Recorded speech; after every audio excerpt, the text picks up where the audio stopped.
जय जगन्नाथ फ्रेंड्स। तो आपण मैंने थंबनेल देखिए जानी पार्थिबे आज कौ टॉपिक ऊपर मैं आपन डाउट क्लियर करी। तो समस्त मोबाइल रे आपन को मेसेज आसथियो व्हाट्सएप माध्यम रे आरबीआई तरफ बैंक केवाईसी अपडेट पई आपनकर जो जो बैंक रे भी खाता अछि से बैंक को जाई आपन आपन केवाईसी अपडेट करंतु। तो ई मेसेज रो अर्थ कोन को माने केवाईसी अपडेट करिवे को माने केवाईसी अपडेट करिवेनी। तो ता ऊपर मु वीडियोटा पूरा बनै तो वीडियोटा पूरा देखंतु। पूरा देख सारा पर आपन जहां भी डाउट अछि सब डाउट क्लियर हो जिवो। आ जदि चैनल को प्रथम थर आस्था चैनल को सब्सक्राइब करंतु। वीडियो यदि भल लागे वीडियो को लाइक करंतु। तो समस्त को व्हाट्सएप रे आरबीआई तरफ गोटे एमती मेसेज आसथिबो जोटा स्क्रीन रे देखु से मेसेज देखंतु। तो एमती समस्त मोबाइल के आसथिबो। तो एटा कोन पे आछि ना आपण जो बैंक रे खाता खोलचंदी ए जो नंबरटा आपण देइचंदी से नंबरटा आपनकर व्हाट्सएप अछि। तो वर्तमान आरबीआई आपन को सेही व्हाट्सएप नंबर रे आपन को इन्फॉर्म करछि जे केवाईसी अपडेट करिया पे। तो तेणु आपन को व्हाट्सएप नंबर ही मेसेजटा आछि। तो आप केवाईसी अपडेट केबे करेंगे ता लास्ट डेट अच्छी आम 30 तारीख पर्यटन लास्ट डेट अच्छी।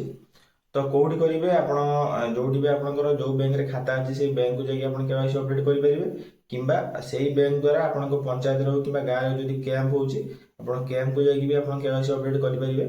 आप डॉक्यूमेंट कौन कौन दरकार डॉक्यूमेंट आपंकर Aadhaar card PAN card passport size photo Aadhaar card रे आपन जो मोबाइल नंबर लिंक अच्छी से मोबाइल आप नहीं जिबे ओटीपी आसीपारे। तो ये सब डॉक्यूमेंट नहीं आपन जिबे जेहेतु ये मेसेजटा आपनकर आरबीआई तरफ आसला एटा फेक मेसेज नुह एटा जेन्युइन मेसेज लोक मानकु जणाया पई व्हाट्सएप माध्यम रे कि ऑफलाइन मेसेज माध्यम रे आरबीआई इन्फॉर्म करूची। किंतु मेन टॉपिक जोड़ा मैं आपन को बुझंतु एमती बहुत फेक मेसेज भी आपन को आसपारे।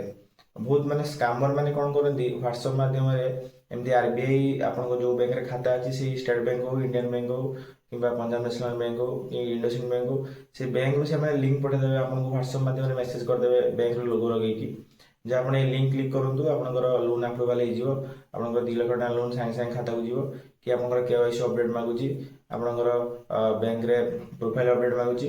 एमिति बहुत फेक मेसेज आपनकर मोबाइल की भी आसीबो। तो से मेसेज आपन दूरे रहंतु जोटा रियल मेसेज जदि आप रियल कि फेक जानी पारना तेरे आप न्यूज देखंतु।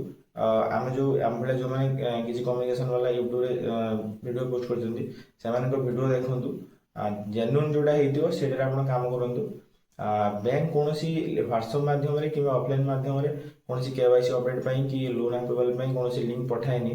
तो ये फेक मेसेज दूरे रुहतु जोटा आप जोटा रियल मेसेज जमी आरबीआई देला एमती रियल मेसेज उपर आप एक्शन नियंतु। कौन फेक मेसेज रु कौन स्कैमर माने जो स्कैम करती से स्कैम रे आप फसंतु नहीं। तो सब एमती इनफॉर्मेटिव वीडियो देखा नाय कम्युनिकेशन टेक चैनल को सब्सक्राइब करूँ।